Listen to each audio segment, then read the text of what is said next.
I always thought the worst thing you could hear in the middle of a fight was "it's not what you think," but nothing could have prepared me for the way his eyes darted around when I asked him why he kept sneaking off to text after midnight.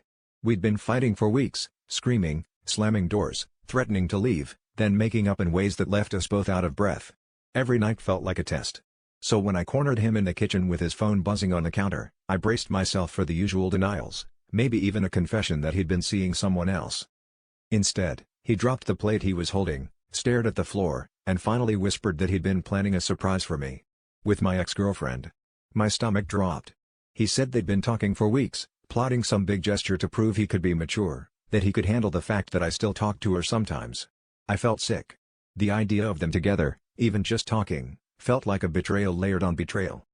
He kept insisting it was innocent, just a way to bring us all together, to show he wasn't threatened by my past. But I couldn't shake the feeling that something was off. My ex had always loved drama, loved being in the center of my life. And now the two of them were collaborating behind my back? I started to wonder if I was the only one not in on the joke, if they were laughing at me, sharing secrets I'd never hear. I stormed out, half hoping he'd chase after me, half hoping he wouldn't. I realized I didn't trust either of them, him for hiding things, her for always wanting to be part of my story. The real twist? I missed the chaos, the adrenaline of not knowing what would happen next, more than I missed either of them. Maybe the problem wasn't them sneaking around. Maybe the problem was that I'd built my whole life around the thrill of betrayal, and now that the truth was out, I didn't know who I was supposed to be.